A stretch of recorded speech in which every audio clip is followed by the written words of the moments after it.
Breaking news చూస్తున్నారు. Iran ఇంకా Israel మధ్య యుద్ధం ఇవాల్టికి 9వ రోజుకు చేరింది. ఇవాల్టికి కూడా ఇరు దేశాలు ఒకరిపైన ఒకరు దాడులు చేసుకుంటున్నాయి. అయితే ఇరాన్ ఇప్పటికే బాలిస్టిక్ మిసైల్స్ అదేవిధంగా హైపర్సోనిక్ మిసైల్స్తో ఇజ్రాయెల్ పైన దాడికి దిగింది. నిన్న కూడా మైక్రోసాఫ్ట్ కంపెనీతో పాటు కొన్ని ఐటీ కంపెనీస్ పైన కూడా ఇరాన్ దాడి చేసింది. అదేవిధంగా ఇజ్రాయెల్ కూడా ఇరాన్ అణుస్థావరాలు అదేవిధంగా సైనిక స్థావరాలపైన టార్గెట్ చేస్తుంది. ఇరాన్ను ఆర్థికంగా దెబ్బతీయాలని కూడా ఇజ్రాయెల్ దాడులు చేస్తుంది. అయితే ఇరు దేశాలు సై అంటే సై అంటూ కూడా ఒకరిపైన ఒకరు భీకర దాడులు చేసుకుంటున్నారు. అయితే నిన్న ఇరాన్ చేసిన దాడుల్లో ఇజ్రాయెల్కి భారీ ఎదురుదెబ్బ తగిలింది. నిన్న మైక్రోసాఫ్ట్ కంపెనీ అదేవిధంగా కొన్ని స్టాక్ సెంటర్స్ పైన కూడా ఇరాన్ దాడి చేసింది. బాలిస్టిక్ మిసైల్స్ అదేవిధంగా హైపర్సోనిక్ మిసైల్స్ అండ్ ఆల్సో బాంబులతో కూడా ఇరాన్ విడుచుకోబడింది. ఏదైతే ఇజ్రాయెల్లో ఉన్న ఐరన్ డోమ్ కూడా ఇరాన్ పేలుస్తున్న మిసైల్స్ని కూడా అడ్డుకోలేకపోతుంది. దీంతో ఇజ్రాయెల్ భారీ నష్టాన్ని చవిచూడాల్సి వచ్చింది. అయితే ఇవాల్టికి యుద్ధం 9వ రోజుకు చేరింది. సో కంప్లీట్గా కూడా అటు ఇజ్రాయెల్ తగ్గడం లేదు, ఇటు ఇరాన్ వెనకడుగు అస్సలు కూడా వేయడం లేదు. ఇద్దరు కూడా సై అంటే సై అంటున్నాయి. యుద్ధం 9వ రోజైనా కూడా శుక్రవారం రోజు అంటే నిన్న కూడా పరస్పర దాడులు ఒకరిపైన ఒకరు కూడా భీకర దాడులు చేసుకున్నారు.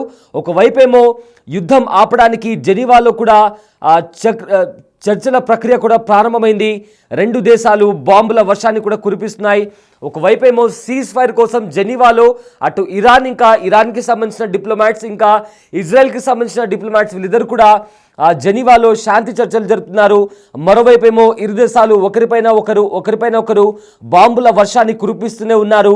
టేల్ అవీవ్, హైఫా, బీర్షిబా నగరాలపై బాలిస్టిక్ మిసైల్స్తో ఇరాన్ విరుచుకుపడుతోంది. ముఖ్యంగా బీర్షిబాలోని టెక్నాలజీ పార్క్ పైన దాడికి దిగింది ఇరాన్. అయితే ఈ ఘటనలో పలు భవనాలకు కూడా నష్టం వాటిల్లింది. మైక్రోసాఫ్ట్ ఆఫీస్ సమీపంలో కూడా ఈ దాడులు జరగడంతో అక్కడ మంటలు వ్యాపించాయి. అయితే ఇజ్రాయెల్ సైన్యానికి చెందిన కీలక కార్యాలయాలు ఆ పార్క్లో ఉన్నట్లు కూడా తెలుస్తోంది. హైఫా నగరంపై ఇరాన్ చేసిన మిసైల్ దాడిలో 23 మందికి గాయాలయ్యాయి. మరోవైపు రాజధాని టెహరాన్, ఇరాన్లోని ఇతర ప్రాంతాల్లోని పలు లక్ష్యాలపై 60కు పైగా యుద్ధ విమానాలతో ఇజ్రాయెల్ దాడులు చేసింది. అయితే ఇరాన్ రక్షణ పరిశోధన సంస్థ కేంద్ర కార్యాలయానికి నష్టం కలిగింది. పశ్చిమ ఇరాన్లోని కొన్ని ప్రాంతాల్లో ఉన్న బాలిస్టిక్ మిసైల్స్ తయారు చేసే సెంటర్స్ పైన కూడా 25 యుద్ధ విమానాలతో ఇజ్రాయెల్ దాడి చేసింది. అండ్ ఆల్సో ఇరాన్లో ఉన్న ఒక సముద్రం దగ్గర ఉన్న రాస్ట్ నగరంపై కూడా బాంబులు వేసింది ఇజ్రాయెల్. సో ప్రజెంట్ యూరోప్ నేతలతో కూడా ఇరాన్ నేతలు భేటీ అయ్యారు. ఇరాన్పై దాడి చేయాలా లేదా అనే దానిపైన కూడా 2 వారాల్లో నిర్ణయం తీసుకుంటామని కూడా అమెరికా అధ్యక్షుడు ట్రంప్ గురువారం పేర్కొన్నారు. అయితే ఇదే నేపథ్యంలో యూరోప్ నేతలతో సమావేశం అవ్వడానికి ఇరాన్ విదేశాంగ మంత్రి కూడా శుక్రవారం జెనీవా చేరుకున్నాడు. అక్కడ అనేక గంటల పాటు యూరోప్, ఇరాన్ నేతల మధ్య చర్చలు జరిగాయి. అయితే ఈ చర్చలన్నీ మరింతగా కొనసాగించాలని యూరోప్ నేతలు అభిప్రాయాన్ని వ్యక్తం చేశారు. ఇదే సమయంలో ఇరాన్కి సంబంధించిన అణు ఆయుధాలు కలిగి ఉండరాదని స్పష్టం చేసినట్లు కూడా బ్రిటన్ విదేశాంగ మంత్రి డేవిడ్ లామీ కూడా తెలిపారు. అంతకుముందు ఇరాన్ విదేశాంగ మంత్రి అబ్బాస్ కూడా మీడియాతో మాట్లాడారు. అయితే ఇజ్రాయెల్ దాడులు ఆపనంత వరకు అమెరికాతో చర్చలు జరిపే ప్రసక్తే లేదని కూడా స్పష్టం చేశారు. అయితే చర్చలు జరపాలని అమెరికన్లు కోరుకుంటున్నారు. చాలా సందేశాలు కూడా పంపించారు. అయితే దాడులు ఆపనంత వరకు చర్చలు జరిగే ప్రసక్తే లేదని కూడా వారికి స్పష్టం చేశామంటూ కూడా ఇరాన్ విదేశాంగ మంత్రి కూడా చెప్పడం జరిగింది. అయితే ఇరాన్పై ఇజ్రాయెల్ దాడులకు నిరసనగా టెహరాన్, బీరూట్ అదేవిధంగా మరికొన్ని ప్రాంతాల్లో కూడా భారీగా ప్రదర్శనలు జరిగాయి. ఇజ్రాయెల్ దాడుల్లో అరాక్ నగరంలో నిర్మాణంలో ఉన్న అణు కేంద్రానికి భారీగా నష్టం వాటిల్లిందని అంతర్జాతీయ అణుశక్తి సంస్థ కూడా తెలిపింది. కీలక భవనాలు కూడా దెబ్బతిన్నాయని కూడా పేర్కొనింది. ఇక ఇజ్రాయలీ యుద్ధ విమానాలు గురువారం అరాక్ భారా జల రియాక్టర్పై కూడా బాంబుల వర్షం కురిపించిన సంగతి మనకు ఆల్రెడీ తెలిసిందే. అయితే ఇప్పటికే ఒకవైపేమో అమెరికా చర్చలు జరపాలి, ఖచ్చితంగా ఇరాన్ అమెరికాతో చర్చలకు దిగి రావాలంటూ కూడా అమెరికా కోరుతుంది. అయితే ఇరాన్ మాత్రం ఎప్పుడైతే ఇజ్రాయిల్ దాడులు ఆపుతుందో అప్పుడే అమెరికాతో చర్చలు జరుపుతామంటే కూడా ఇరాన్ చెబుతుంది. మరోవైపు అటు ఇరాన్ పైన ఇజ్రాయెల్ ముఖ్యంగా అణు స్థావరాలపైన, అదేవిధంగా బాలిస్టిక్ మిసైల్స్ ఎక్కడైతే తయారు చేస్తారో అక్కడ బాలిస్టిక్ మిసైల్స్ తయారు చేసే ప్రదేశంలో ఇజ్రాయెల్ ముఖ్యంగా దాడికి దిగుతుంది. అయితే ఇరాన్ను ఆర్థికంగా దెబ్బతీయాలి అనేదే ప్రధాన లక్ష్యంగా ఇజ్రాయెల్ దాడి చేస్తుంది. మరోవైపు ఇరాన్ కూడా అదే రీతిలో బాంబుల వర్షాన్ని కురిపిస్తుంది.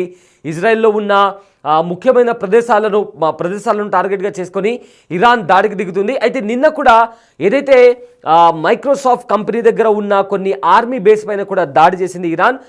ఆ దాడుల్లో మైక్రోసాఫ్ట్ కంపెనీ దగ్గర కూడా భారీగా మంటలు చెలరేగాయి. అదేవిధంగా అక్కడే ఉన్న కొన్ని ఐటీ పార్క్స్ పైన కూడా దాడులు జరగడంతో అక్కడ చాలా వరకు కూడా ఎత్తైన భవనాలు కూడా ధ్వంసమయ్యాయి. చాలా వరకు ఎంప్లాయీస్ కూడా, అక్కడే ఉండే ఎంప్లాయీస్ కూడా భయంతో పరుగులు తీశారు.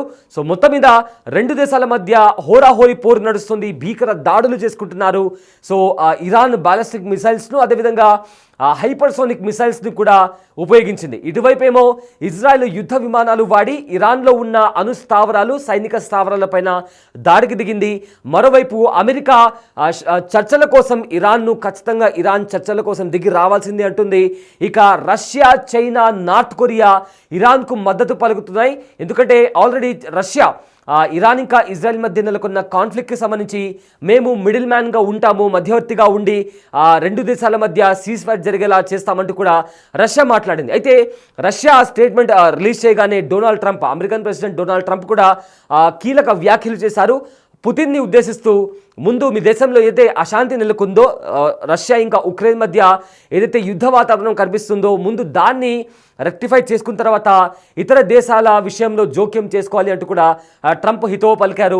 అయితే ఇప్పటికే చైనాకి సంబంధించిన బోయింగ్ విమానాలు కూడా ఇప్పటికే ఇరాన్కి చేరుకున్నట్లు కూడా కొన్ని అంతర్జాతీయ మీడియా కథనాలు కూడా చెప్తున్నాయి.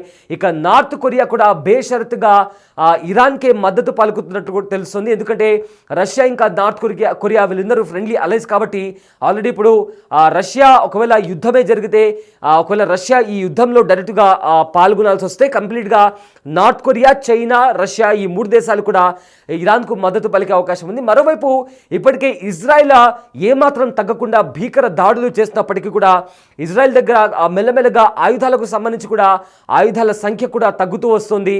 అండ్ ఆల్సో ఐరన్ డోమ్ కూడా అంతగా ఎక్కువగా దాడులను ఎదుర్కోలేకపోతుంది. సో ఇప్పటికే అమెరికా నుంచి కూడా సహాయం కోరింది ఇజ్రాయెల్. కానీ అమెరికా మాత్రం డైరెక్ట్గా ఇప్పటి వరకు కూడా ఈ యుద్ధంలో ఇన్వాల్వ్ అవ్వలేదు. కానీ 2 వారాల తర్వాత ఈ యుద్ధానికి సంబంధించి కూడా కీలక పరిణామాలు చోటు చేసుకోబోతాయంటూ కూడా అమెరికా స్పష్టం చేసింది. అయితే ఇప్పుడు ప్రజెంట్ రాబోయే 7 రోజులు అమెరికా ఇంకా ఇరాన్ మధ్య ఏదైతే చర్చలు జరుగుతాయో ఆ చర్చలకు సంబంధించి కొన్ని కీలకమైన పరిణామాలు చోటు చేసుకోబోతున్నాయి. అండ్ ఆల్సో ప్రజెంట్ అయితే రెండు దేశాలు ఒకరిపైన ఒకరు భీకర దాడులు జరుపుకుంటూనే ఉన్నారు.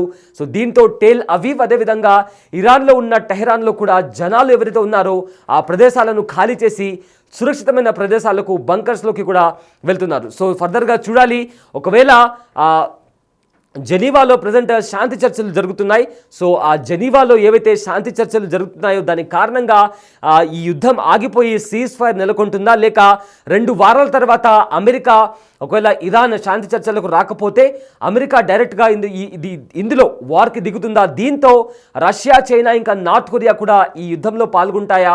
సో ఒకవేళ అదే జరిగితే 3వ ప్రపంచ యుద్ధానికి దారితీస్తుందా అనేది కూడా ఇప్పుడు ఒక బిగ్ క్వశ్చన్ మార్క్.